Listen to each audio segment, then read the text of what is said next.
Welcome back to the next episode of the Yu-Gi-Oh! Generation X tournament here on the HomeBoiz channel. Today we're going to have Jaden Yuki going up against Bastion Misawa. And here we're going to be looking at Jaden's deck first. He played a lot of cards. There are very, and I mean very few people who've played more or as many cards as Jaden. You could probably count them all on one hand and still have some fingers left. Despite having a max capacity deck, and trust me, there's a lot of good cards that I had to leave out of this deck. It's only comprised of two archetypes, and both of those archetypes do have some level of synergy between them, so this shouldn't be too much of a mismatch. Looking at the first side is his elemental hero monsters, and it started off with monsters that have very subpar stats, and the entire point of the elemental heroes was just, and it still is, to fuse them together to create much better monsters. As time has gone on, the elemental heroes have evolved and advanced to become monsters with significantly better stat lines and effects. The other side of this deck focuses around one specific elemental hero, which is the tribute monster elemental hero Neos. And by getting him out on the field alongside one of his alien compadres, the Neo-Spatian monsters, which there's one of every attribute, you can actually shuffle them back into the deck instead of using a fusion spell card in order to make the Neo-Spatian fusion monsters. But the downside to them is they can't exist outside of their own world for too long. So unless you have the field spell Neo-Space, which there's only one copy of here, then they go to the fusion deck again at the end of the turn, meaning you lost two monsters that went back to your deck, plus you lost your fusion. So it's very finicky and iffy. Some prominent elemental heroes I would point out would definitely be elemental hero Honest Neos. You can throw him away to give a hero an extra 2,500 attack points. Then you definitely want to look for your Stratos, who can either search for an elemental hero on summon or destroy spells and traps based on how many other heroes are with him to help him out. Liquid Soldier, which is really great because he can bring out a hero from your graveyard, and that's good especially if you're going to go for a specific attribute fusion, or if you're going to go for a fusion that needs specific monsters. So that can be amazing right then and there, and it's really good to use him for fusion summons, because if you do, you get to draw two and then throw something away from your hand. So Liquid Soldier can be absolutely fantastic. On the Neo-Spatian side, admittedly, they have pretty terrible effects for the most part. All the Neo-Spatians have 1,000 or less attack points, which is another reason why they're so terrible. As for the spell card lineup, Super Poly lets you use one of your opponent's monsters as well, and no one can respond when you use Super Polymerization. And that's amazing because later on, the elemental heroes, because they were all very specific as far as what they needed to get out, you actually have access to one of every attribute. So it's just any hero monster plus any monster that's the same attribute as the fusion, and they all have really good effects. So Super Poly is a threat to every single deck in an elemental hero deck. You have Construct Element, which is a quick play that sends all your fusions back to the extra deck, and then you can summon out the same number of fusions you sent back, and they count as being fusion summoned, so all their effects can activate and all that good stuff. He has Mirror Force, which is amazing. Mirror Gate, which can swap your elemental hero with one of your opponent's monsters. That way, you know, if you're gonna take the damage, they'll take the damage instead. He did play Solemn Judgment, I believe one time before it was banned in the actual card game, so he has access to that technically. And then Protection of the Elements is really good because by banishing an elemental hero, you can negate and destroy any spell or trap card, and the elemental hero comes back at the end of the turn. So, you know, seeing that he doesn't have too many counter traps, I kind of just had to throw that in there. Then the side deck is pretty simple as well. Essentially, you have one really good elemental hero fusion monster that can give you some search and some destruction effects, and the entire rest of the side deck outside of Future Fusion is Neo-Spatian support. So just stuff to help you search a little bit easier, help you special summon a bunch of monsters, and then two other really good fusions that are just a little too strong to throw straight into the main deck, you know. So that's that. The one card I will go over though is Wing Karibo, is busted in this deck. Wing Karibo getting destroyed is amazing because it can search for Sabatiel, the Philosopher's Stone, a card that his professor gave him before he technically died. I'm not going to get into that either, it's complicated. But you can search this out of your deck whenever Wing Karibo goes to the graveyard, no matter how it goes to the graveyard. And by paying half of your life points, Sabatiel would transform into any card that you need. And I don't remember if it stays in your hand or if it goes like to the top of your deck, something like that. Essentially you want to go ahead and activate the card that it transforms into like right away, and if you use this effect 3 different times, then you can multiply the attack points of one of your monsters, which is really good. Moving on to Bastion. So Bastion Misawa had a number of different decks that he played at different times, so we kind of took 2 of them and really threw them together. They were kind of a little bit mismatched, but for the most part he has 2 sides to his deck, right? He has some rock monsters and he has some dinosaur monsters. And so looking at the dinosaurs first, because they're probably the easiest to go over, you have Hydrogeddon with 1600, and it can summon out another one from the deck if it kills a monster in battle. Then you have Oxygeddon with 1800, and if it battles a pyro monster, then both players take 800 points of damage because oxygen is ignitable. So that's cool. If you get 1 Oxygeddon and 2 Hydrogeddon on your field, then you can tribute them to use bonding H2O and summon the water dragon from your hand, deck, or your grave. And the water dragon has 2800. A bonding H2O is the only way you can summon it, and its effect only really activates if he's battling a pyro monster. But when it gets destroyed, you can special summon the 3 elements once again, or the 3 monsters once again out of your graveyard. So there's that at least, but it's not the most amazing monster. It's really bricky. There's no trade-ins to really use it, which admittedly, saying this out loud, I should have thought of that sooner, but it's kind of too late now. So there's that. There's Carboneddon, which can summon out Hyozanru for you, but it's not the most amazing thing. It's just a fat butt. Looking at the rock monsters though, he has Magnet Warriors. So what is this? Omega minus, Zeta plus, and oh, that's it. Okay, so he has these 2 Magnet Warriors, and that side of the deck is all about, hey, you can give plus and minus charges to your opponent's monsters. If they have a minus charge, they have to battle a plus, so on and so forth. That's how that works. Or I believe there's also, hey, if these 2 monsters are both positively charged, they can't battle each other, because that's how batteries work. He had this random ritual monster with 0 points, but it gets 3000 if you have a face-up trap on the field, and he does play a couple of continuous traps, so it's not entirely dead, but it is really kind of just out there. So there's that. 2 notable cards I would mention here would definitely be Living Fossil, which can bring back a monster from your graveyard by getting rid of its effects and dropping 1000 attack from it, and then Mathematician, which is beautiful. It's a beautiful monster.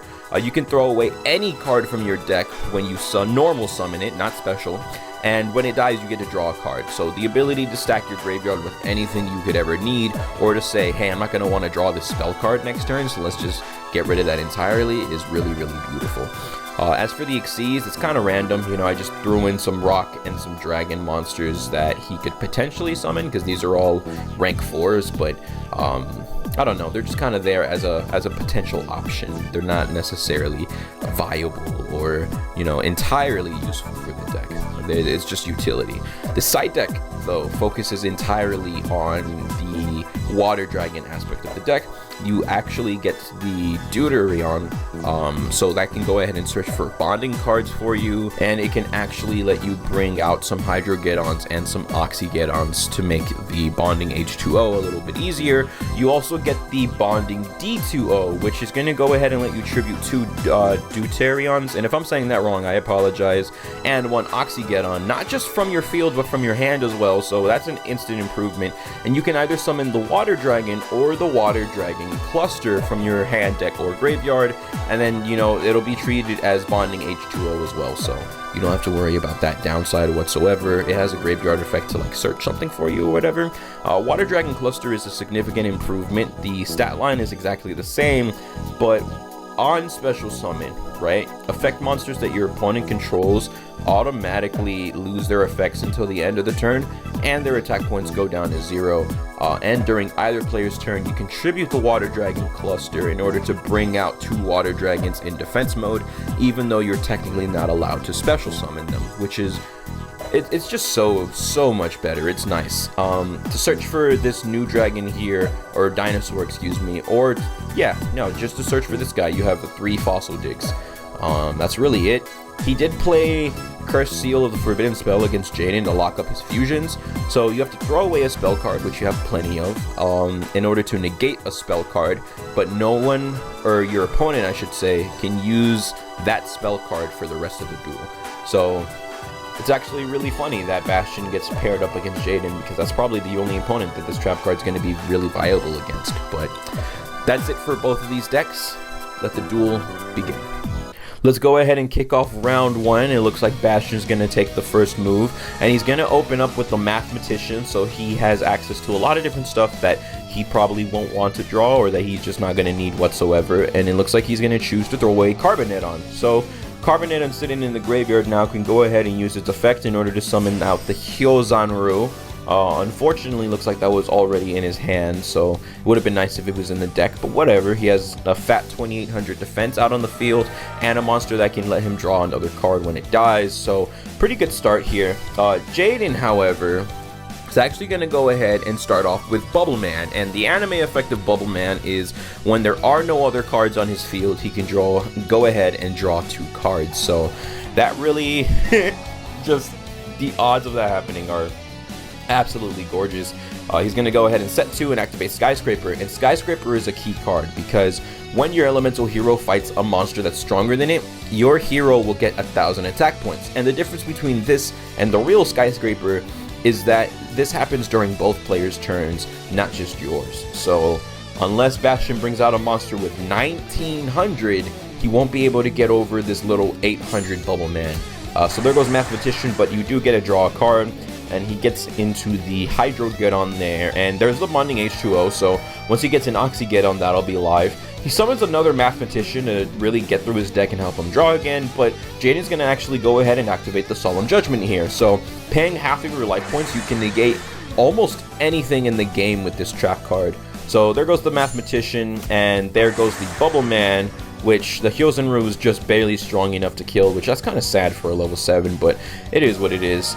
Here comes Captain Gold, and he's level 4, 2100. The downside is he can only exist if Skyscraper's out on the field, so that's really nice. And there's Pathfinder to search for his other field spell for later, just to get through his deck a little bit quicker. You know, thinning out by 1 card is thinning it out at least a little bit. They're going to go ahead and crash. The Hyozanru is now officially off the board, and they both have a similar field going on. You know, 1 face down on Bastion's side, 2 on Jaden's side. He's going to go ahead and bring out the Magnet Warriors Zeta Plus and going to swing over for a nice 1800. And since the Solemn Judgment was activated earlier, Jaden is at a remarkable disadvantage here life point wise, so let's see what he can top deck. He gets the Avion. He's going to bring that out because good old Skyscraper is going to save the day, help him get over that fat level 4. And Bastion's kind of running out of options here. He can't swing over anything because of the Skyscraper. He has no spell trap removal. In fact, I don't know if there's any in his entire deck. He might have maybe 1 MST, and that'll be really hard to get to. Meanwhile, Jaden hits the elemental hero Stratos, and instead of searching a hero, he says, you know what, I got this. You know, I don't need to get more monsters out for myself. I'm just gonna go ahead and pop your face down because I'm more concerned about that. And it turned out to be nothing anyways. He can't even use it because it's only good for his Magnet Warriors. So Jaden gets to return his own 1800 direct attack before passing it back over to Bastion, who now finally has the Oxygeddon.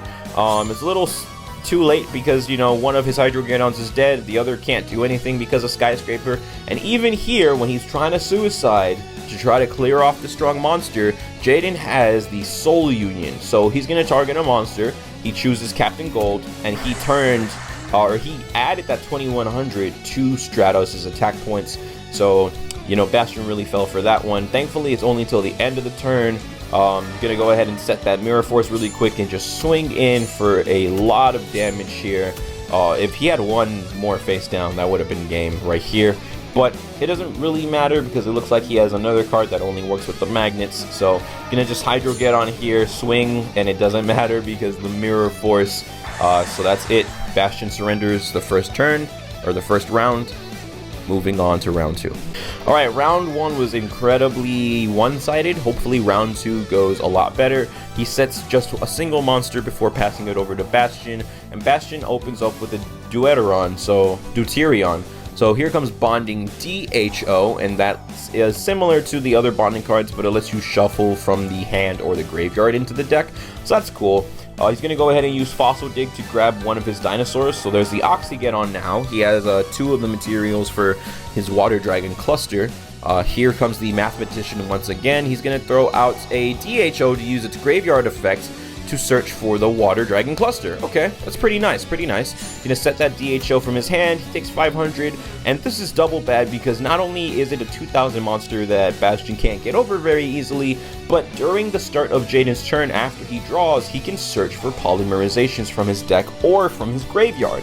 So he's going to go ahead and pop one now, go ahead and use that Woodsman to get out Elemental Hero Gaia, who can cut a monster in half and steal all the points that it lost permanently. So now he's rocking at 2950, which is even stronger than the Water Dragon cluster. Bastion does draw an MST this round. Would have been cool last round, but it is what it is. Gonna go ahead and pop the face down Secret Mission card, and he actually has his Ritual spell with his Ritual monster. So here comes the Litmus Doom Swordsman. However, he doesn't have any continuous trap cards, so Litmus Doom Swordsman has 0 points, but it's unaffected by trap cards and can't be destroyed by battle. Yeah, I figured there was a purpose there, so, you know, he has some sort of protection. Jaden doesn't really have anything to pierce, at least not in this deck right now, and he's going to go ahead and activate the Bonding DHO, because now, since he has a monster that he tributed that can be used for the Water Dragon clusters, here it comes hitting the field right now. It's going to go ahead and negate some effects and drop Gaia to 0. And now he's going to use DHO to search for the other clusters, that way he doesn't draw it. Mathematician to thin his deck even more to get rid of a Bonding D2O. While in the graveyard, if Water Dragon cluster dies, you can add this to your hand. That's actually really, really cool. So he can recycle the Dragon cluster, hopefully. Here's a Rottweiler, which is going to give Jaden a dead hero and a used polymerization. So there's that. You know, he gets a little bit of recovery there. He's going to go ahead and use Monster Reborn to bring back the Gaia, because in the anime, these fusions, or all of the fusion heroes, can be special summoned in multiple ways, which the real-life versions can't, even the OG ones like Wingman. So that's a benefit that's really going for him. He gets to cut the dragon in half. He swings to the Mathematician because he knows it's going to just go ahead and sacrifice itself. So there's the 2 Water Dragons hitting the field, and since it went to the graveyard, D2O, yes, Bonding D2O gets to add itself back to the hand. Still swings over the Mathematician. Bastion gets to draw a card, and he drew a level 7, which that really sucks right now as well. So here comes the Hydrogeddon, and it looks like he's crashing on purpose. I'm not sure what the strategy here is, maybe just to get it into the graveyard period, but Jaden's going to go ahead and fuse once again, so that's the 3rd fusion here, and he's going to use his Gaia along with his Avion and his Clayman, because 3 elemental heroes make the elemental hero core, and the core can go ahead and remove monsters from the field after it attacks. So he's going to go ahead and swing. He destroys the Water Dragon number 1. He has 5,400 attack points, and he gets to destroy the other 2 high-level monsters on Bastion's field with absolutely nothing really going for him. He sets the Oxygeddon. Back to Jaden now. Here comes the Neo-Spatian Aqua Dolphin just to throw salt in the wound. He already has game. He doesn't need to do this. He's just being a disrespectful little prick. Actually, no, I lied. I lied because he would have been left with 700, and this only has 600. So thanks to the effect of Aqua Dolphin teaming up with the Elemental Hero Core, he now has game. Jaden wins this duel. Turn your appearance to a disappearance. I fuck with nothing but gangsters, nothing but hustler niggas. Sound off, sound off.